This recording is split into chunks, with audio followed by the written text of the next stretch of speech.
Hello everyone, John AG here. And if you've been feeling like the markets are getting jumpier by the hour, you're not imagining it. In just a handful of sessions, we've seen stocks stumble, the dollar lose its footing, yields refuse to calm down, and at the exact same time, gold and silver start acting like they've been waiting for this moment for years. That mix doesn't happen when everything is fine.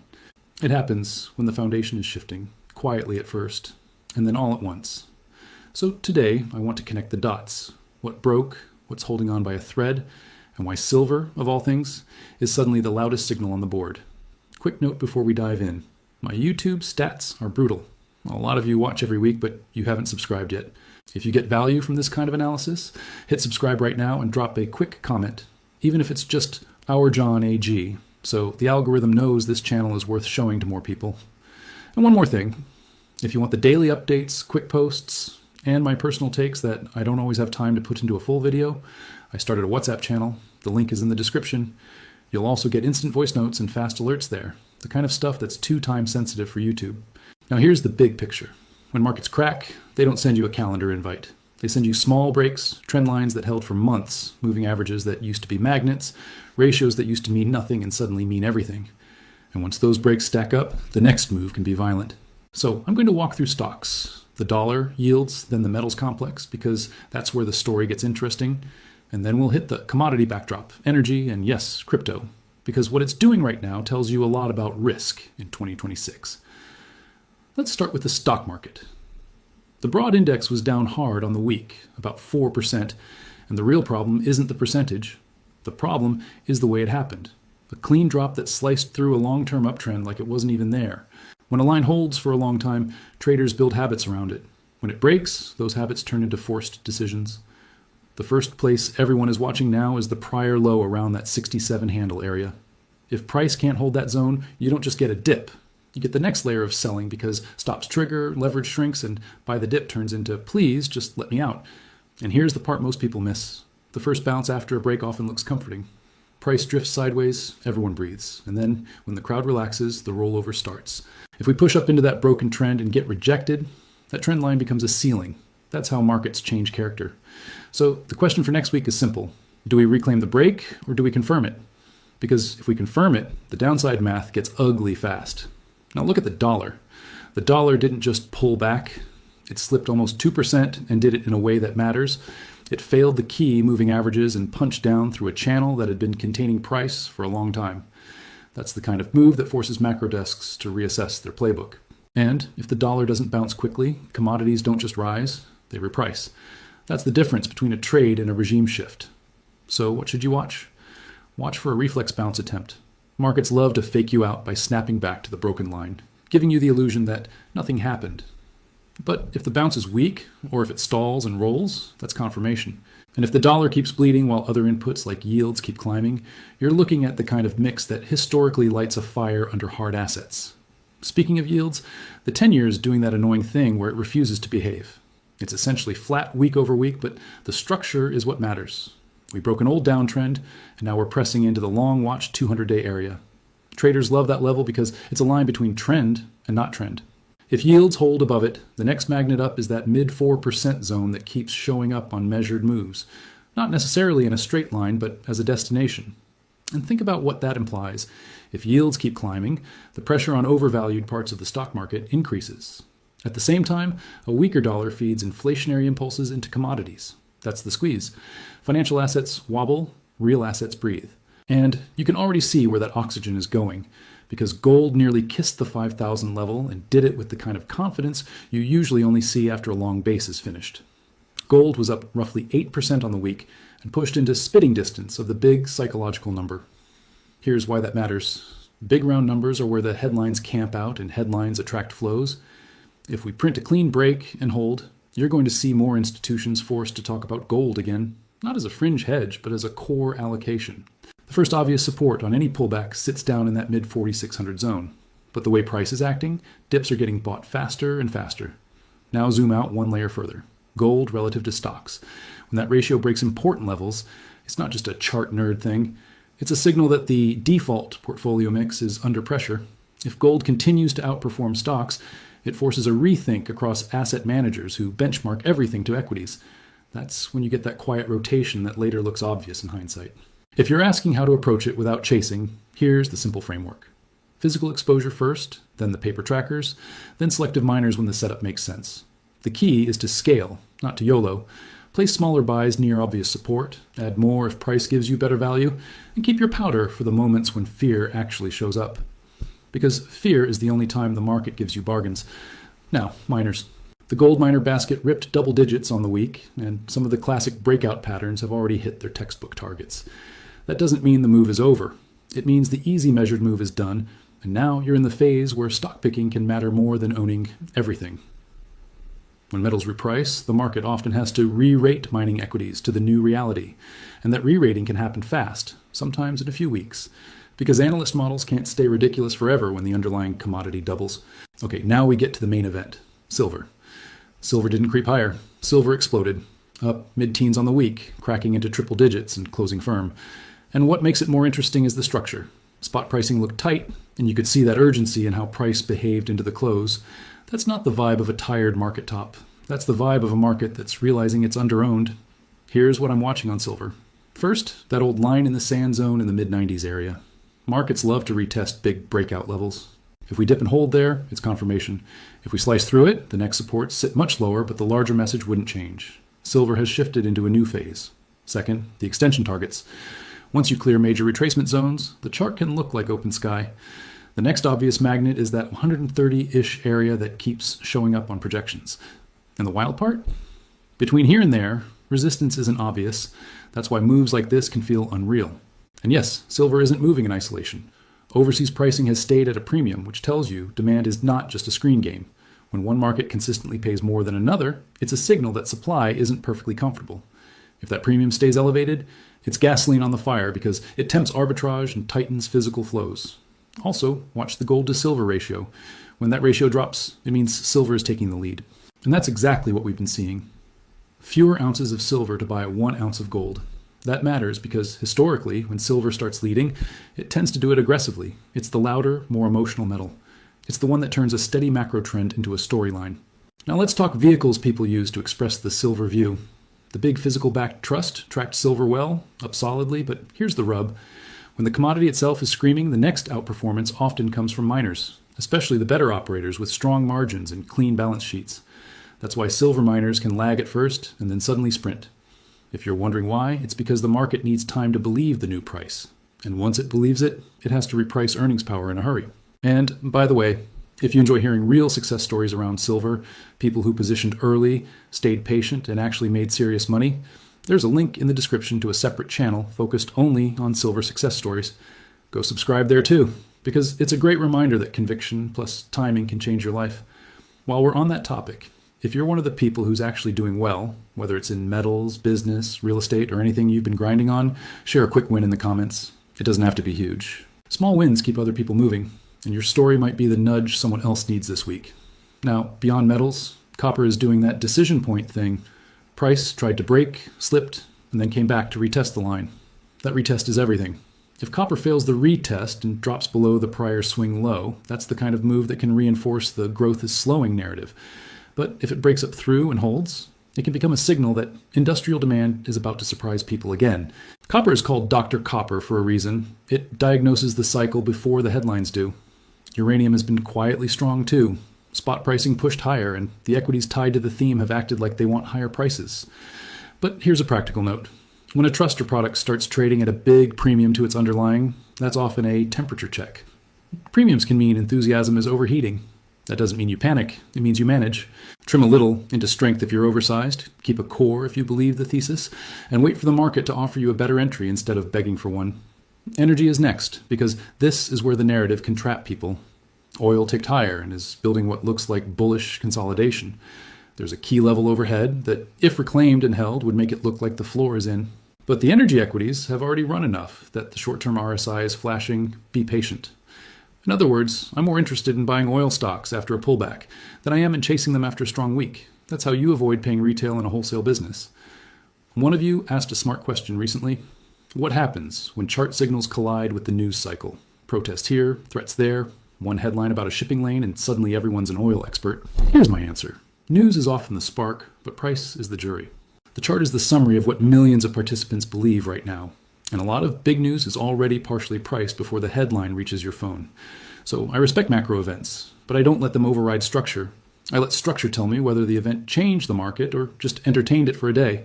Natural gas was the perfect reminder of why position sizing matters. When that market moves, it doesn't tiptoe, it teleports. One week you're thinking about support, the next week the entire map is different. If you trade it, you have to accept that it can move faster than your emotions can update. If you don't trade it, the lesson is still valuable. Volatility is returning across commodities. And volatility is how the next big opportunities are born. Coal was mixed, while platinum and palladium absolutely woke up. Those metals had been sleeping, grinding, frustrating everyone, and then suddenly they put in monster weekly gains. That's how mean reversion trades often look, boring until they're not. And when multiple commodities start ripping at the same time, it's usually not random. It's the market sniffing out currency debasement, supply constraints, and shifting demand all at once. Broad commodity measures are pushing higher too, and that's important because it tells you this isn't just a one metal story. When the whole basket lifts, it's a macro move. It's the kind of move that can change how central banks talk, how corporations hedge, and how investors allocate. And if the dollar stays soft, that basket can keep climbing, even if parts of the economy cool off. That's the paradox. The economy can slow while input costs rise.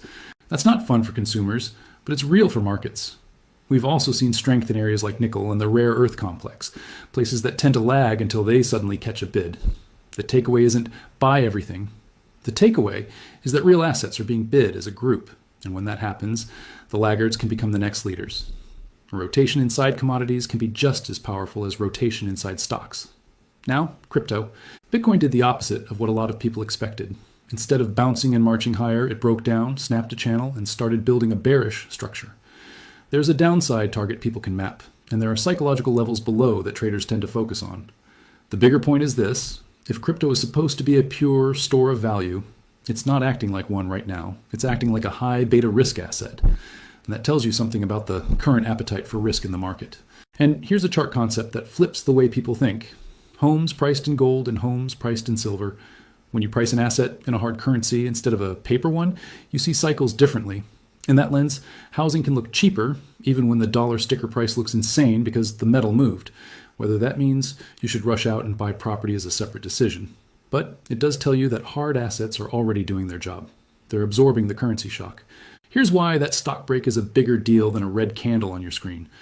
Most people don't realize that a long trend line is basically a contract between buyers and sellers. Buyers agree to step in there, sellers agree to respect it, and everyone trades around that expectation. When the market slips under it and stays there, it's not just price moving, it's trust breaking. And broken trust creates air pockets. That's why I'm watching that first support like it's a trap door, because if it goes, you don't get a slow drift. You get a rush of stops, a rush of hedging, and a rush of, oh wow, I didn't see that coming. So if you're thinking, okay, John, but what's the tell? It's the next bounce. A healthy trend breaks, snaps back, and then reclaims the level with momentum. A tired trend breaks, snaps back, and then stalls like it's running out of breath. That stall is where the market makes its decision. And if you see a weak bounce while volatility stays elevated, that's the market telling you the sellers are still in control, just with better manners for a day or two. Now let's connect the dots with the dollar, because people love to treat the dollar chart like it's background noise. It isn't. The dollar is the unit everything else is priced in. When it drops through moving averages and breaks an old channel, it's like the ruler itself is shrinking. And when the ruler shrinks, all the things you measure with it appear to rise. That's why commodities can surge even when growth headlines look scary. It's not always demand booming. Sometimes it's the measuring stick bending. If the dollar tries to bounce, watch the quality of that bounce. Does it reclaim the broken channel quickly and close strong? Or does it crawl up, tap the underside, and then fall away again? That underside tap is where a lot of traders get trapped because it looks like a recovery, right up until it isn't. And if we fail there, you could see a wave of reallocation out of cash and into things that don't require trust in a central bank promise. On yields, there's a story inside the story.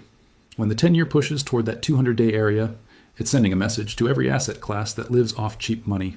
High multiple stocks feel it first, then real estate, then anything funded by leverage.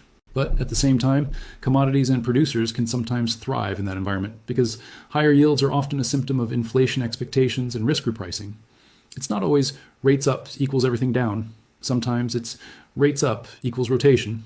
And remember, the market doesn't need yields to sprint. It just needs yields to refuse to fall. A lot of portfolios were built on the assumption that bonds will calm things down. When that assumption fails, investors go looking for another anchor. That's why the metal story can accelerate right when people think it should cool off. It's not just a commodity trade. It becomes a portfolio construction problem, and portfolio problems create big, persistent flows. Gold flirting with 5,000 is not just about bragging rights. It's about what happens after. Once a market pushes into a giant round number, two crowds show up. The crowd that sells because they think it can't break it, and the crowd that buys because they think the break will pull in the next wave of money. The fight between those crowds creates the most important candles. If gold tags the level, dips, and then immediately gets bought back up, that's not weakness, that's the market absorbing supply. If you're worried about buying the top, here's a mindset shift. In a genuine bull market, tops are usually not singular events, they're processes. The market will give you pullbacks, shakeouts, fake breakdowns, and then continue higher. What you don't want is to be the person who waits for the perfect dip that never comes. So scale, build a position that lets you sleep. If we get the pullback, add. If we don't, you still participate. That's how adults manage risk. Now, the gold to stocks ratio is the kind of chart that looks boring until it isn't. When it breaks a level that's been respected for years, it becomes a flashing light on institutional dashboards. Because it says something simple. The old leadership is fading. And if you've ever watched a leadership change in markets, you know it's rarely polite. It starts quietly, then suddenly every newsletter, every banknote, every talking head starts saying the same thing. Only they say it after the move. On the mining side, this is where patience gets rewarded. Metals can run first, and miners can lag, because the market wants proof. It wants a few earnings reports that reflect the new price environment. But once it gets that proof, analysts adjust models, funds adjust weights, and suddenly a miner that was priced for $40 silver is now priced for triple digits. That transition is what people call a re-rating. And those re-ratings can turn a normal month into a wild month. That's why I keep saying you don't need every miner. You need the ones with the right mix, solid jurisdiction, manageable costs, decent balance sheet, and enough torque to benefit from higher metal prices without falling apart operationally. In a rush, the market will lift everything, including junk. But when the excitement cools, quality is what holds. So if you want the best odds, be picky on the way up, not just panicked on the way down. Okay, silver again, because silver deserves it. Silver's move into triple digits changes the conversation. A lot of valuation models, a lot of fair value spreadsheets, and a lot of corporate assumptions were built in a world where silver was stuck under a psychological ceiling. When that ceiling breaks, the old models become jokes. And when old models become jokes, the market has to rebuild its story in real time. That rebuild is where the volatility and the opportunity live. Pay attention to physical signals too. When spot behaves like it's being pulled higher by urgency, that's different from a futures-led spike that fades by the close. Tightness shows up in weird ways. Premiums, delivery delays, persistent outperformance in certain regions, and that feeling that you can't quite get what you want at the price you thought. Those are the signals that rarely make headlines until months later, because they're inconvenient to the everything is normal narrative. And if silver does pull back, don't get hypnotized by the size of the candle. What matters is whether the pullback is met with aggressive buying. In strong trends, dips are short and sharp because buyers are waiting. In weak trends, dips drag on because nobody trusts the move. So if we dip into the mid-90s and immediately see demand step in, that's your confirmation. If we dip and the market goes quiet, then you reassess. Trend following is not faith, it's observation. Overseas premiums are important because they tell you where the stress is. If one market keeps paying up, it suggests the supply chain is not frictionless. And when supply chains are not frictionless, price discovery becomes messy. That's when you can see sudden gap moves, surprise squeezes, and the kind of, how did we get here so fast? Moments that social media can't explain. Those moments create the viral clips, but they're built on boring fundamentals. Now, copper. Copper is sitting at the kind of crossroads that can set the tone for the growth narrative. If copper fails a retest and rolls, the recession crowd gets louder. If copper breaks up and holds, it tells you the industrial engine is still humming somewhere, even if stocks are wobbling. And that matters because commodities don't need a booming economy to rise. Sometimes they just need supply to be tight and the currency to be weak. But copper gives you clues about which force is dominant. Uranium's premium behavior is a great case study in sentiment. When a vehicle trades above its underlying, it means investors are paying extra just to get exposure now. That's bullish, but it's also a warning sign. It says people are chasing. Chasing works until it doesn't. So again, I'm not saying abandon it. I'm saying manage it. If you're up huge, there is no shame in taking a little off and letting the rest ride. That's how you keep wins instead of just collecting screenshots. Energy is similar. Oil can look sleepy for weeks, and then suddenly the narrative flips. One headline, one supply hiccup, one surprise inventory print, and the entire sector reprices. But the best entries usually come when nobody wants to touch it, when RSI is cooled off and sentiment is sour. So I'm watching that key resistance level on crude, and I'm watching for a pullback in the energy equities so you can buy strength at a discount instead of buying excitement at a premium. Here's a practical way to think about the news versus charts question. News is the story we tell. Price is the story we pay. You can hear 10 scary headlines and see a market refuse to go down. That's bullish. You can hear 10 calming headlines and see a market refuse to go up. That's bearish. So let the chart be the tiebreaker. It doesn't mean you ignore the world. It means you don't let the world hijack your process every time a notification pings. Natural gas was a reminder that some markets are built to punish ego. If you're trading something that can jump 70% in a week, you're not just trading a chart. You're trading your own discipline. That's why most people should treat it as an indicator rather than a playground. When it spikes, it's telling you something about volatility, weather risk, storage, and the fragility of supply. And when multiple commodities start behaving like that, it's telling you the calm period is over. Platinum and palladium waking up also matter because they're not usually the first party guests. When they run, it often means broader commodity liquidity is improving, or industrial demand expectations are shifting, or both. And if those moves hold, it reinforces the idea that we're entering a phase where real stuff is being repriced higher across the board. That's when the complacent portfolios start to feel uncomfortable, because suddenly the hedge they ignored is the thing outperforming everything. And then you have the big commodity basket pushing higher like it has a mission. When that basket runs, it pressures corporate margins, it pressures consumer budgets, and it pressures central banks to choose between growth and inflation. That choice is where policy mistakes happen, and policy mistakes are exactly the fuel that metals love. So if you're wondering why gold and silver can keep rising even when the economic mood turns sour, that's your answer. Uncertainty plus policy risk equals demand for hard assets. Nickel, rare earths, broad metals, and mining baskets, these are the undercurrents. They're the things that don't trend on social media until after the move, but they matter because they tell you liquidity is flowing into the real asset complex, not just into one shiny metal. When you see that kind of breadth, it can extend the cycle because leadership can rotate instead of burning out. One metal cools, another heats. That's how a commodity cycle stays alive. On Bitcoin, I'm not here to dunk on anyone. I'm here to read the tape. If it breaks a channel, builds a bearish flag, and points to lower levels, then that's the setup until proven otherwise. Could it reverse? Absolutely. But the burden of proof is on the bulls to reclaim broken levels and hold them. And in the meantime, the store of value debate gets tested in public. If something sells off hard when risk appetite fades, it's behaving like a high beta trade, not a calm anchor. That doesn't make it worthless.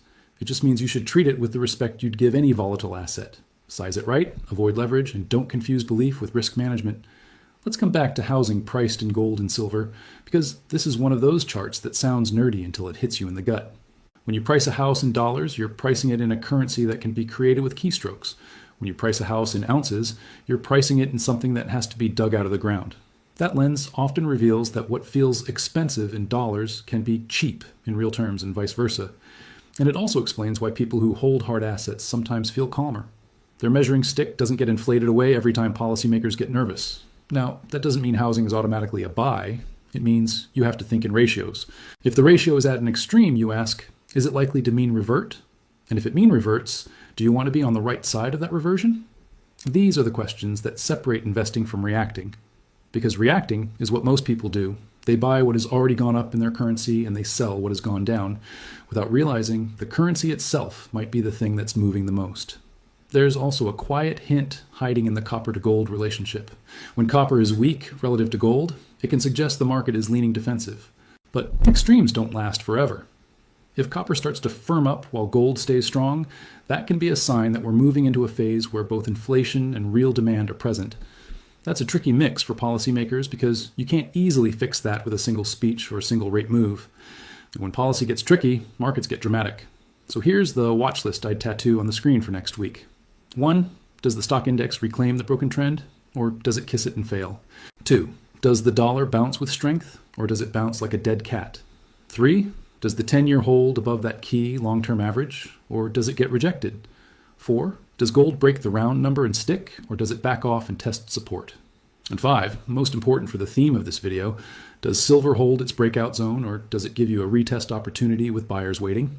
Those answers can set the tone for the entire month. And if you're thinking, John, why are you so focused on silver? It's because silver has a way of leading the emotional part of this cycle. Gold is the quiet vote of no confidence. Silver is the loud one. When silver runs, it pulls attention, it pulls retail, it pulls headlines, and it pulls short sellers into uncomfortable positions. That's when you get those sudden vertical moves that keep people glued to their screens. Silver doesn't just move, it creates a narrative. And narratives are what drive virality. But virality has a dark side too. It attracts noise. You'll see people calling every $5 dip the top. You'll see people telling you to buy 50 things at once. You'll see influencers pretending they predicted the exact day. Ignore the theater. Focus on levels, flows, and your plan. If you have a plan, you can be calm in chaos. If you don't, the market will write your plan for you, and it will not be kind about it. This is also why I like to remind you, position size is a superpower. The goal isn't to be right on every tick. The goal is to stay in the game long enough to let the big move pay you. If you're over-levered, a normal pullback feels like an emergency. If you're sized correctly, a pullback feels like information. And when you treat pullbacks as information instead of insults, you make better decisions. That's how you build wealth instead of building stress. And finally, keep in mind that markets love to humble the crowd at the exact moment the crowd becomes certain. When everyone expects an easy continuation, you get a shakeout. When everyone expects a crash, you get a face-ripping rally. That's why I'm watching confirmation, not prediction. Confirmation is price holding levels, breaking levels, and showing you where the real demand is. Prediction is just ego dressed as analysis. So let's be honest, let's stay flexible, and let's use the charts as the scoreboard. And since a lot of you are asking for more frequent breakdowns, this is where the WhatsApp channel really helps. If something changes midweek, if the dollar snaps back, if yields spike, if silver takes a surprise dip, or if miners start the re-rating early, I can drop a quick update there without waiting for the next long upload. The link is in the description, and it's free to join. Think of it like the between the videos layer where you get the context in real time. Also, if you ever feel like you're late, remember this. The crowd arrives at the middle, not the beginning. The beginning is boring, the middle is loud, and the end is where people get reckless. Our job is to stay rational while the volume turns up. So don't chase a candle because it made you emotional. Chase your process, levels, risk, and patience. If you can do that, you don't need perfection. You just need consistency. And consistency is what turns a good week into a life-changing year. And if you want the all-in-one-place version, that's what the membership is for. In the members-only update, I can lay out the watch levels, the scenarios, and the trades I would consider if those scenarios trigger, without chopping it up for a public audience. If you join, you'll also know you're getting the most complete picture, and I'll know you're one of the people actually taking this seriously, right here today. Before we wrap, I need to mention something important. By the time you're watching this, a members-only video should already be live. It bundles the latest updates and goes deeper into the parts we can't fully unpack on a public video. If you want the in-depth version and you want to support the work, consider joining the membership. It also helps me see who's really following closely, because the members tend to be the ones who actually act on information instead of just consuming it. So where does that leave us for next week? We have stocks sitting on a trap door, the dollar testing whether it can recover, yields flirting with a level that can change the tone of everything, and metals, especially silver, moving like the market is waking up to a supply and demand reality it ignored for too long. The question isn't, can it pull back? Of course it can. The question is, if it pulls back, does it get bought? Because that tells you whether the trend is real. Let me ask you two quick questions, and I genuinely want your take in the comments. Do you think silver tags that 130 zone before gold makes a clean, sustained break above 5,000? And what's your plan if the dollar keeps sliding while yields keep rising? Do you rotate, hedge, hold, or hunt bargains? If you want more of this, subscribe. Short and simple. And if you haven't joined the WhatsApp channel yet, do it now. The link is in the description, and that's where the fastest updates will land. I'll see you in the next one, and until then, take care of yourself and take care of each other.